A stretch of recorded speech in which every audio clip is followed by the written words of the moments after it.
Une production Binge Audio.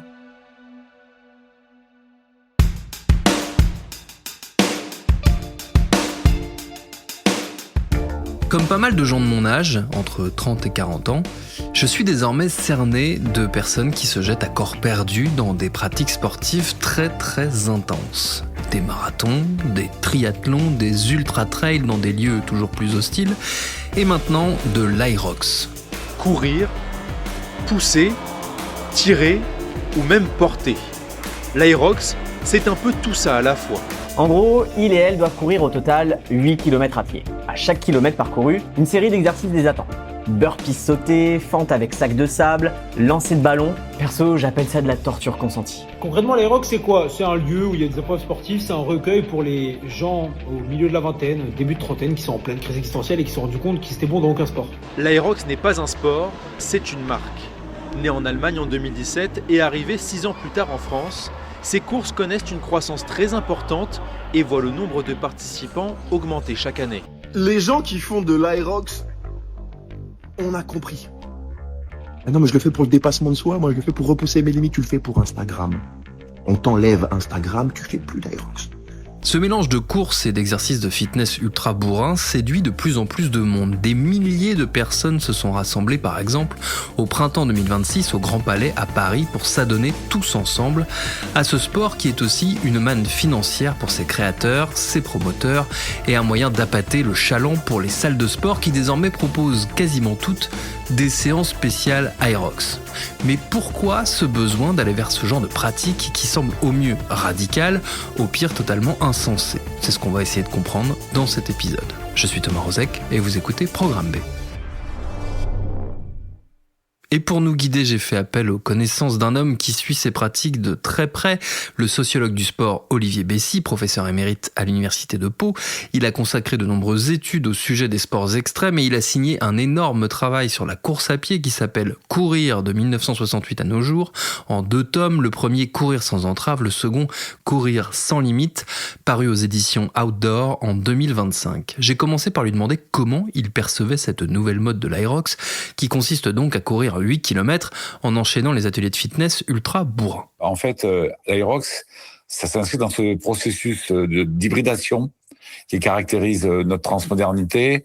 Les sports s'hybrident entre eux. Plus anciennement, il y a eu le triathlon. Dans les salles de remise en forme, on avait l'aérobie qui était une hybridation entre... c'était une forme de gym dansé, donc entre gym et danse. Le stretching entre gym et yoga. Et là, l'Aerox, c'est une hybridation entre une pratique de fitness et une pratique de course à pied, en fait. Voilà. Je pensais pas qu'un jour ça allait pouvoir s'hybrider, parce que moi, je trouve que c'est 2 pratiques quand même très différentes dans l'esprit. Une étant très outdoor, la course à pied, et une plutôt indoor, l'Aerox. Des ateliers où on travaille plus la force, le dynamisme. Alors que dans la course à pied, on est plutôt sur les processus aérobie, on est sur une progression en général. Un marathon, un 100 km, trail, ultra-trail. Le trail étant encore plus nature que la course sur route. Mais c'est vrai que on est sur 2 aires du temps qui se rejoignent dans le fait de chercher à explorer ses limites sur 2 modes de sollicitation différents, mais qui peuvent être complémentaires pour la personne. Vous voyez, je suis fort et je suis endurant. Ça s'inscrit dans notre société de diversification, d'hybridation, de multiples sollicitations, de multiples formes d'engagement, de motivations diverses et variées. C'est pas très surprenant. Après, c'est quand même plutôt les jeunes qui sont les jeunes et jusqu'à une quarantaine d'années, quoi. Des gens de mon âge de 68 ans qui font de l'aérobic, j'en connais pas beaucoup. Je pense que ça a été très bien relayé par les réseaux. Voilà, il y a tout un ensemble de facteurs, à la fois une pratique dans l'air du temps sociétale, une espèce de transmodernité qui hybride les modalités, et puis une forme de mise en spectacle de soi. Ça, on est vraiment dans l'hypermodernité, là, vous voyez, mise en spectacle, expérience hybride, médiatisation, recherche d'intensité. Voilà, Tout ça, ça participe de l'engouement pour cette pratique qui obéit au code du moment. Hein. En fait, l'essor de ce genre de pratique extrême, c'est pas nouveau du tout. Ça date pas des années 2020, post-confinement, etc., etc. Exactement. Voilà. Je pense que l'erreur à ne pas faire, font beaucoup de journalistes, d'essayer d'expliquer l'engouement pour la course à pied ou pour l'Aerox à travers le Covid. Si le Covid a été un accélérateur lié à des conditions de vie, à des conditions d'existence qui n'étaient pas évidentes, et on avait vraiment envie de se sentir vivant en bougeant son corps, on l'a bien senti. La culture physique, c'est pas d'aujourd'hui, c'est même pas d'hier, c'est d'avant-hier, et la course à pied aussi. Donc faut vraiment remonter à l'époque des années 70, quand grâce à ce changement de valeur, cette transformation des mœurs, le corps devient un objet culturel dont on va prendre soin, dont on va s'occuper, dont on va chercher à optimiser les qualités pour réaliser des performances diverses et variées dans le cadre de salles ou dans le cadre de courses à l'extérieur. Donc on est vraiment sur quelque chose qui ne date pas d'aujourd'hui, quoi, qui s'est construit progressivement dans l'histoire avec la révolution des loisirs, la conquête de l'autonomie, les hommes mais aussi les femmes qui hier s'autorisaient pas à prendre des loisirs et ne s'émancipaient pas via leur corps. Aujourd'hui, c'est le cas. En fait, il faut convoquer beaucoup de facteurs explicatifs de type sociétaux. Hein. Ce qu'on voit, Olivier, vous me direz si c'est une vue de journaliste qui n'y connaît pas grand-chose, c'est que ces pratiques, elles ont l'air d'être de plus en plus radicales quand même, non ? Exactement. L'intensification, la radicalisation, tout ça, ça s'inscrit dans le même esprit. Ça, c'est la seconde révolution de la course à pied, en miroir de l'hypermodernité sociétale, qui fait qu'on est dans cette forme de radicalisation des modes d'engagement, cette quête de l'extrême, cette quête d'intensité. Il faut vraiment aller loin, explorer ses limites, c'est la surenchère, la démesure, l'illimitisme, vous voyez. Et les pratiques sportives et corporelles en sont de très bons analyseurs. C'est l'apparition de l'ultra dans la course à pied qui n'existait pas dans les années 70-80, ou en tout cas très très faiblement. Hein. Et tout décolle dans les années 90-2000. Ce qui se passe aujourd'hui, c'est cette Aerox, finalement, c'est la résultante de tout ça. Mais alors du coup, c'est voué à être exponentiel, à être de plus en plus extrême, ces pratiques ? Disons que l'hypermodernité, elle entretient une illusion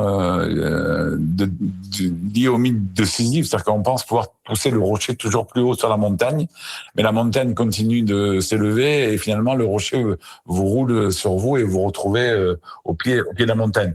Moi, je le vois au niveau de l'ultra, les formats XXL de plus de 100 miles, 250 km, 350, 450 km, 650 km, c'est réservé à une minorité, mais on voit bien que c'est le toujours plus. Donc le modèle hyper moderne de toujours plus, du limitisme, il se poursuit.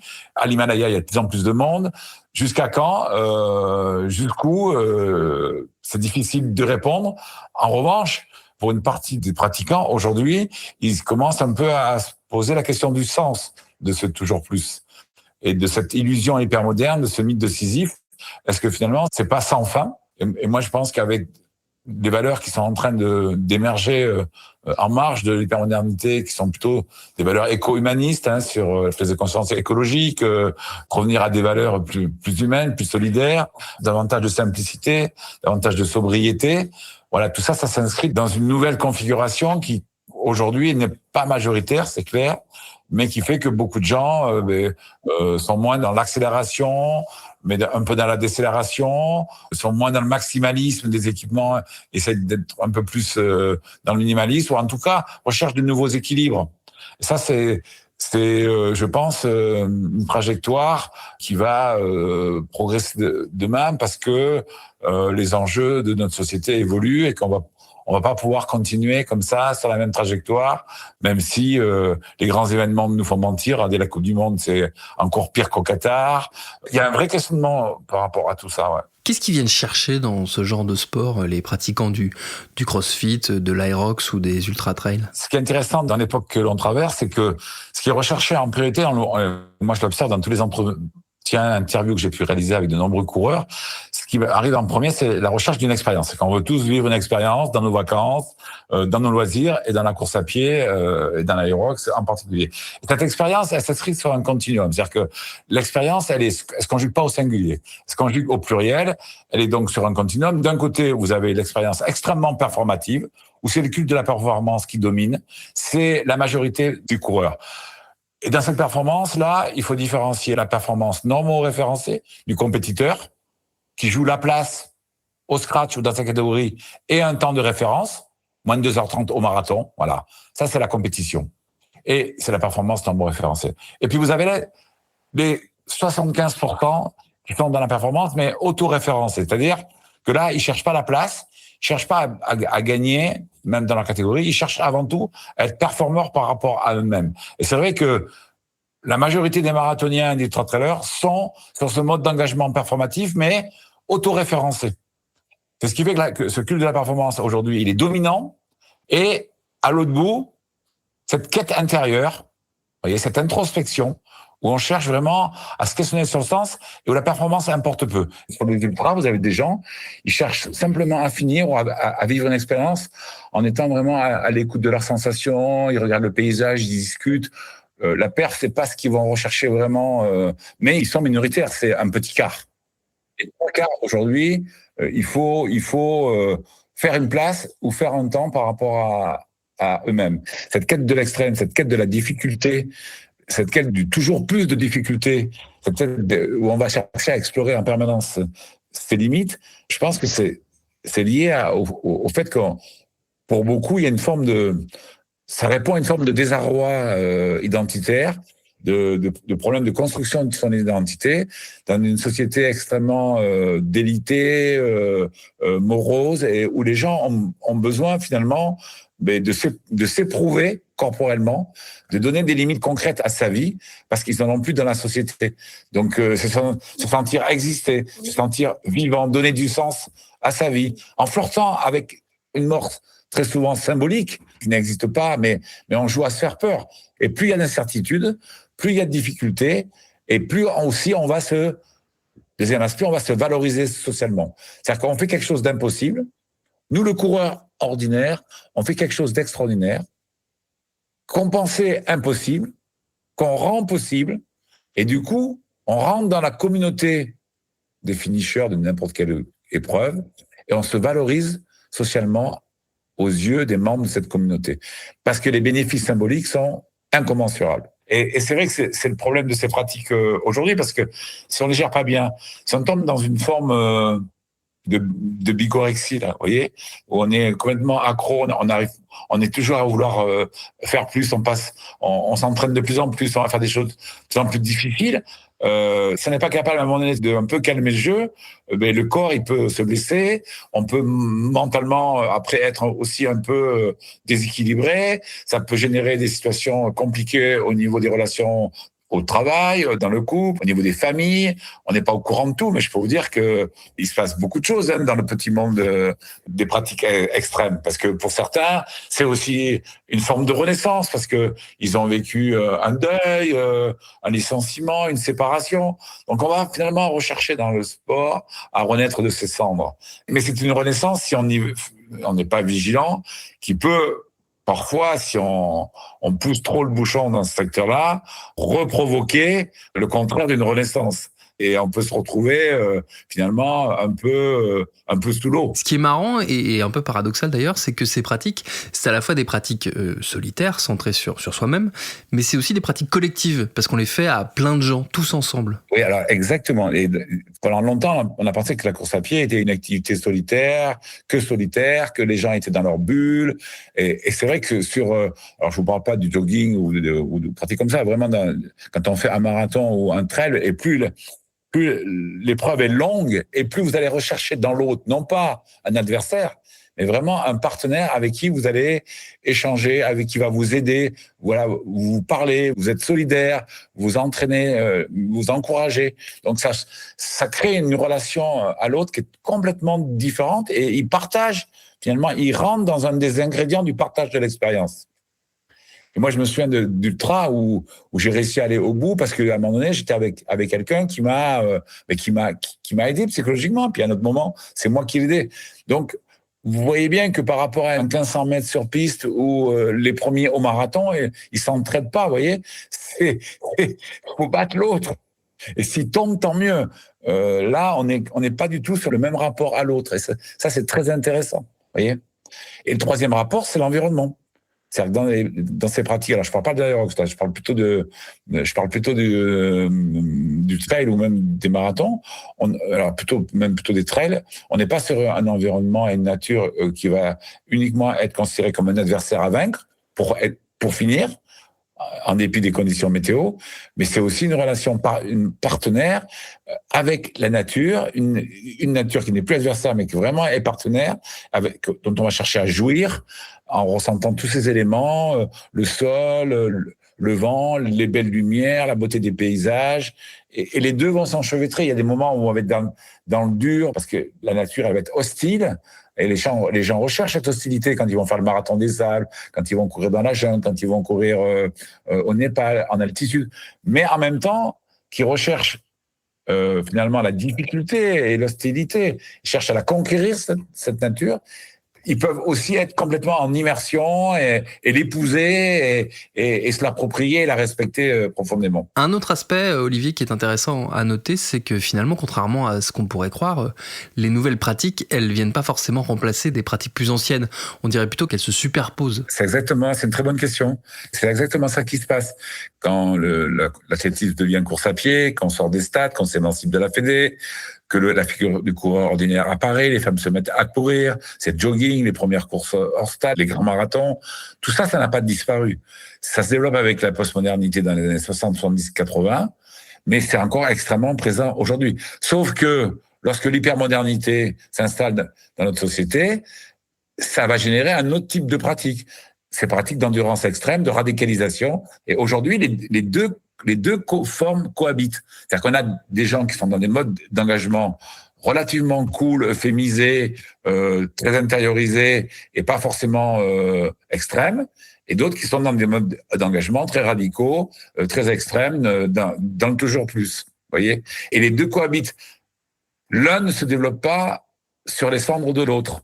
Et dans notre société actuelle, donc transmoderne, qui hybride l'hypermodernité avec des valeurs de la postmodernité, qui sont remises au goût du jour à travers le modèle notamment de la sobriété, ce que j'appelle l'éco-humanisme. Si on prend un petit peu les théories d'Edgar Morin, il montre bien que on est dans une société où la croissance cohabite avec la décroissance, et où finalement la démesure cohabite avec la mesure et l'harmonie. Toutes ces pratiques réflexives d'harmonie, de yoga, de relaxation, tout ça, c'est aujourd'hui présent et pratiqué au même titre que ces pratiques extrêmes, vous voyez. Un aspect qui a changé la donne, c'est le fait que ces sports-là, on a quand même un peu l'impression qu'ils sont taillés pour les réseaux sociaux. Je pense que dans les trois ingrédients de l'hypermodernité, donc qui sont la recherche d'expérience la plus performative, la recherche d'intensité et la mise en spectacle de soi, le crossfit, la troisième valeur, la mise en spectacle de soi,